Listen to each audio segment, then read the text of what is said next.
വണക്കം സർ. നിങ്ങൾ ആരാ? എന്തിനാ എന്നെ കാണണമെന്ന് പറഞ്ഞത്? சொல்லாம் சார், கொஞ்சம் மன்னிச்சிருக்கோ. என்ன அமைதியான இடம். കേറുന്നതാണ് ரொம்ப പ്രമാദം. എനിക്ക് ரொம்ப പിടിച്ചിருக்கு. അതെ, ഞാൻ ചോദിച്ചതിന് മറുപടി പറഞ്ഞില്ല. നിങ്ങൾ ആരാ? നിങ്ങൾക്ക് എന്താ വേണ്ടത്? ഞാൻ യാരെന്ന് മുന്നാടിയേ ചൊല്ലിയാച്ച്. സുബ്രഹ്മണ്യ അയ്യങ്കാർ. മിസ്റ്റർ, നിങ്ങൾ ആളെ വിളിച്ചു വരുത്തി അവമാനിക്കാണോ? என்ன சார் இந்த மாதிரி எல்லாம் பேசுற? உங்கள் மாதிரி பெரிய ஆளுകൾ അപമാനപ്പെട്ടിരിക്ക. ഈ ഏഴ ആര്? മതി. ഏതോ ഒരുത്തം ഫോണിലൂടെ എന്തോ പിച്ചും പേയും പറയുന്നിട്ട് ഇറങ്ങി തിരിച്ച് എന്നെ പറഞ്ഞാൽ മതിയല്ലോ. ஐயோ நில்லுங்க சார்.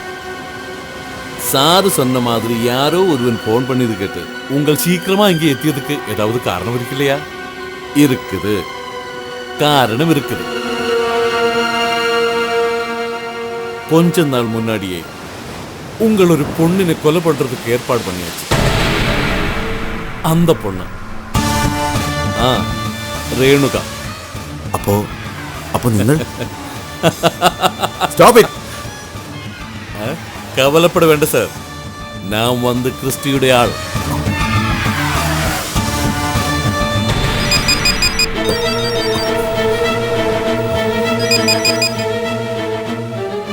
യെസ്, ധനപാലൻ. അയ്യർ വന്നുവല്ലേ? കാര്യങ്ങളൊക്കെ അയ്യർ വിശദമായി സംസാരിക്കും. ഓക്കെ? അല്ല ക്രിസ്റ്റി, അപ്പൊ നമ്മൾ എപ്പോഴാ? Hello hello hello.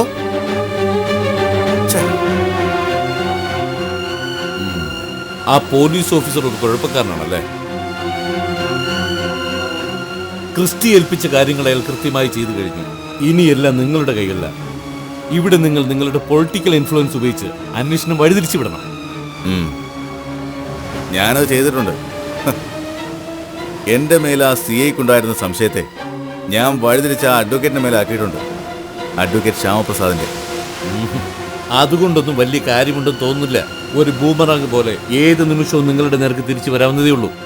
അപ്പോ ഞാൻ ഇനി എന്താ ചെയ്യേണ്ടത്? തൽക്കാലം ചെയ്യേണ്ടത് ഒന്ന് മാത്രമാണ്. കരാറിന് പ്രകാരം നിങ്ങൾ പറഞ്ഞുറപ്പിച്ചിരുന്ന തുകയുടെ ബാക്കി എത്രയും പെട്ടെന്ന് തന്നു തീർക്കുക. അതിനാണ് ക്രിസ്റ്റി എന്നെ ഇങ്ങോട്ട് അയച്ചിരിക്കുന്നത്. അമ്മയ്ക്ക് പ്രസവവേദന, മോക്ക് വീണവായന എന്ന് പറഞ്ഞ പോലെ കാശ് കാശ് കാശ്. മനുഷ്യനിവിടെ എഴുതി കിടന്ന് വെന്തുരുക. ഉപ്പ് തിന്നവൻ വെള്ളം കുടിച്ചേ മതിയാകും. കുടിച്ചോ? ചുമ്മാതല്ലോ. നേട്ടമത്ര നിസ്സാരമാണോ? ക്രിസ്റ്റി അജ്ഞാതവാസത്തിലാണെന്നറിയാമല്ലോ. കൂടെ കൂടെ ഞങ്ങളെപ്പോലെയുള്ള അപരിചിതരോട് വന്ന് താങ്കളെ കാണുന്നത് സുരക്ഷിതമല്ലെന്ന് ഓർക്കണം. അതുകൊണ്ട് എത്രയും വേഗം ചെയ്യാം. ഒരു മനസമാധാനത്തിന് വേണ്ടി വീണ്ടും ചോദിക്കാം, ക്രിസ്റ്റി അവളെ കൊന്നു എന്നുള്ളത് സത്യം തന്നെയല്ലേ? കൊന്നു എന്ന് പറഞ്ഞാൽ കൊന്നു. ശവശരീരം തിരമാലകൾ ഏറ്റുവാങ്ങി അങ്ങ് അകലേക്ക് കൊണ്ടുപോയി. ഇനി അഥവാ ഏതെങ്കിലും തീരെ തടിഞ്ഞാൽ തന്നെ കടൽ ജീവികൾ കൊത്തിവലിച്ച് തിന്നതിന്റെ ബാക്കി ഏതാനും മാംസകഷ്ണങ്ങൾ മാത്രമേ ബാക്കിയുണ്ടാവൂ.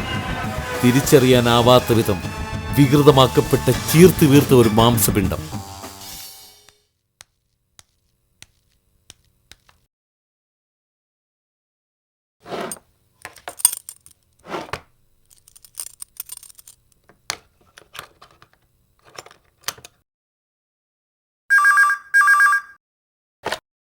ഹലോ, മേരിമാത ആശ്രമമല്ലേ? അതെ.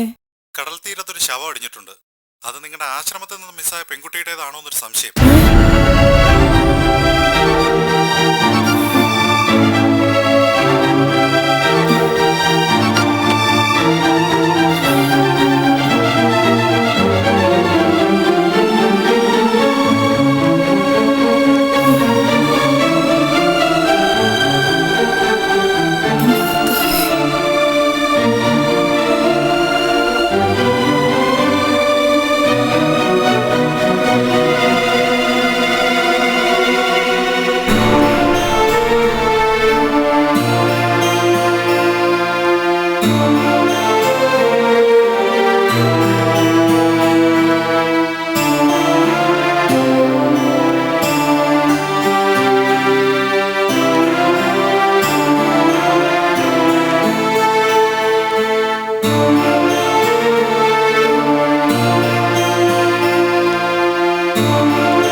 CI ജെയിംസ് വിളിച്ചിരുന്നു. എന്തെങ്കിലും വിവരം കിട്ടിയോ? കടപ്പുറത്ത് നിന്നും ഏതാണ്ട് 22 വയസ്സോളം പ്രായം തോന്നിക്കുന്ന ഒരജ്ഞാത യുവതിയുടെ ശവശരീരം കണ്ടുകിട്ടിയിരിക്കുന്നെന്ന്. പറഞ്ഞ ലക്ഷണങ്ങൾ വെച്ച് നോക്കുമ്പോൾ അത് രേണുക തന്നെയാണെന്നാണ് പോലീസിന്റെ നിഗമനം.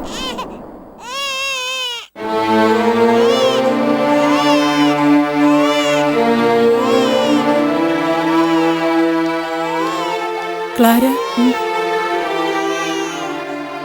നമ്മളൊന്ന് ഹോസ്പിറ്റൽ വരെ ചെല്ലണമെന്നാ ജെയിംസ് വിളിച്ച് പറഞ്ഞിരിക്കുന്നു. 3 ദിവസത്തിൽ കൂടുതൽ ജഡം മോർച്ചറിയിൽ വയ്ക്കാൻ പ്രൊവിഷൻ ഇല്ലാത്രേ. നമുക്കൊന്ന് അവിടെ വരെ പോയാലോ? ഇല്ല മാഗിമേ, ഞാൻ വരുന്നില്ല. അത് രേണുകയാണെങ്കിൽ വേണ്ട. എനിക്കിനി ആ മുഖം കാണണ്ട. എനിക്ക് പറ്റില്ല മാഗിമേ. ആരെയും ഇനി അങ്ങനെ കാണാൻ പറ്റില്ല.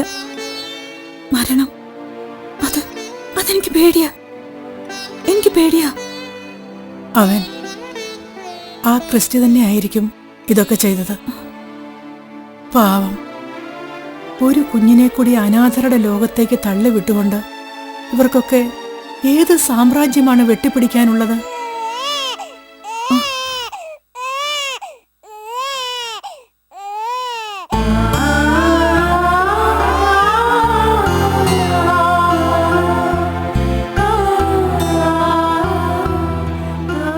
കർത്താവേ, അത് രേണുകയായിരിക്കരുതേ.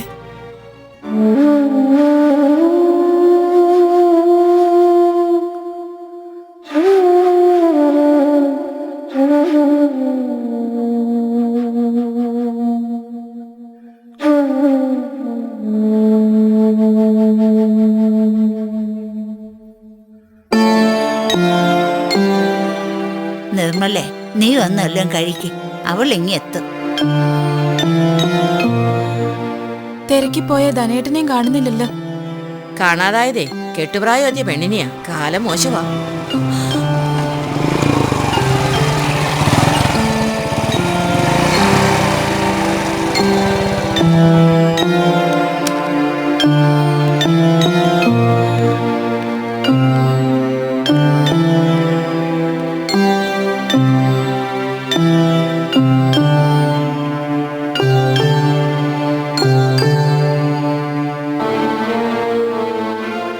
ആവുന്നിടത്തൊക്കെ അരിച്ചു പെറുക്കി.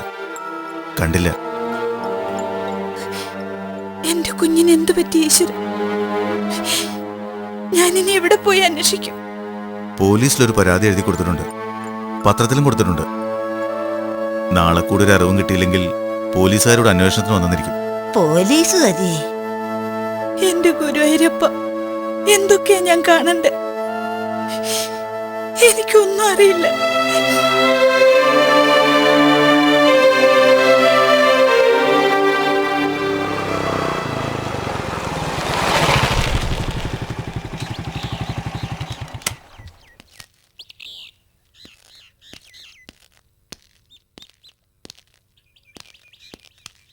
രേണു വരില്ല അല്ലേ അമ്മേ?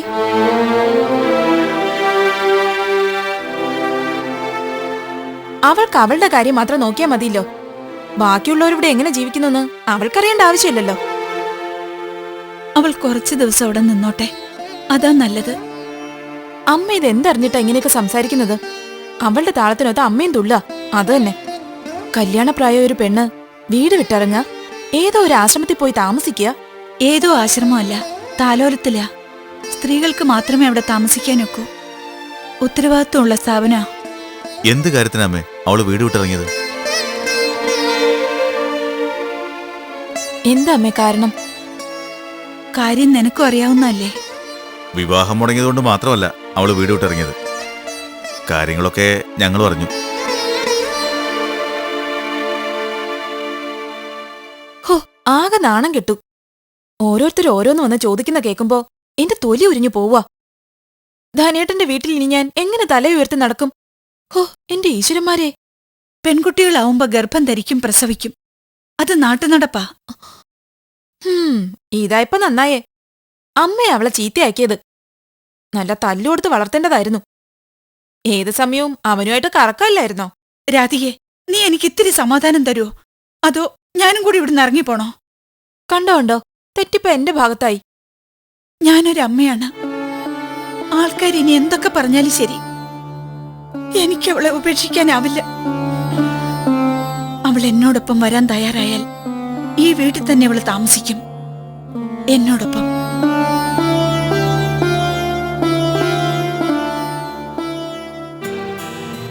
എന്റെ മോളെ, നീ എവിടെയാ? പാവ ഈ അമ്മയെ ഒറ്റയ്ക്കാക്കിയിട്ട് എന്റെ മോൾ എവിടെ പോയി മറിഞ്ഞിരിക്കുക? നീ വരില്ലേ മോളെ ഈ അമ്മയുടെ അടുത്തേക്ക്? എന്റെ പൊന്നുമോള് വരില്ലേടി? എന്റെ മോളെ, നീ ഇപ്പൊ പ്രസവിച്ചിട്ടുണ്ടാവില്ലേ? ആ കുഞ്ഞ് അത് സുഖമായിരിക്കുന്നുണ്ടോ? നിങ്ങൾ എവിടെയാണ്? അതാർക്കാണ് അറിയുക? എന്റെ ദൈവങ്ങളെ,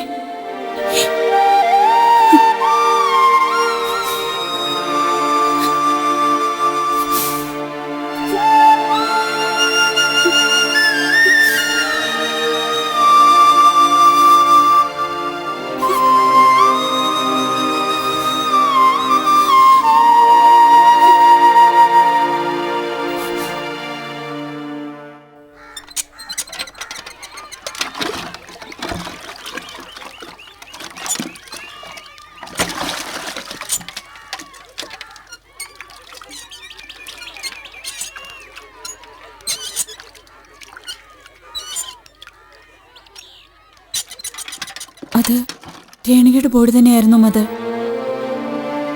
ഒന്നും അറിയാൻ പറ്റുന്നില്ല. പോയി കാണേണ്ടിയിരുന്നില്ലെന്ന് എനിക്കിപ്പോ തോന്നുന്നു.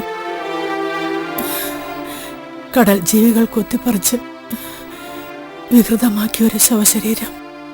രേണുകയാണതെന്ന് ഏതെങ്കിലും തരത്തിൽ മനസ്സിലാക്കാൻ? ഞാൻ പറഞ്ഞില്ലേ ക്ലാര, എനിക്ക് ഒന്നേ നോക്കാൻ കഴിഞ്ഞുള്ളൂ.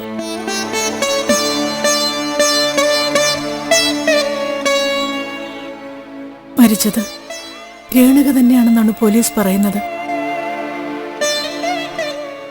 വേണ്ട, അത് രേണുകയല്ലെന്ന് തന്നെ നമുക്ക് വിശ്വസിക്കാം. അല്ലേ ക്ലാര?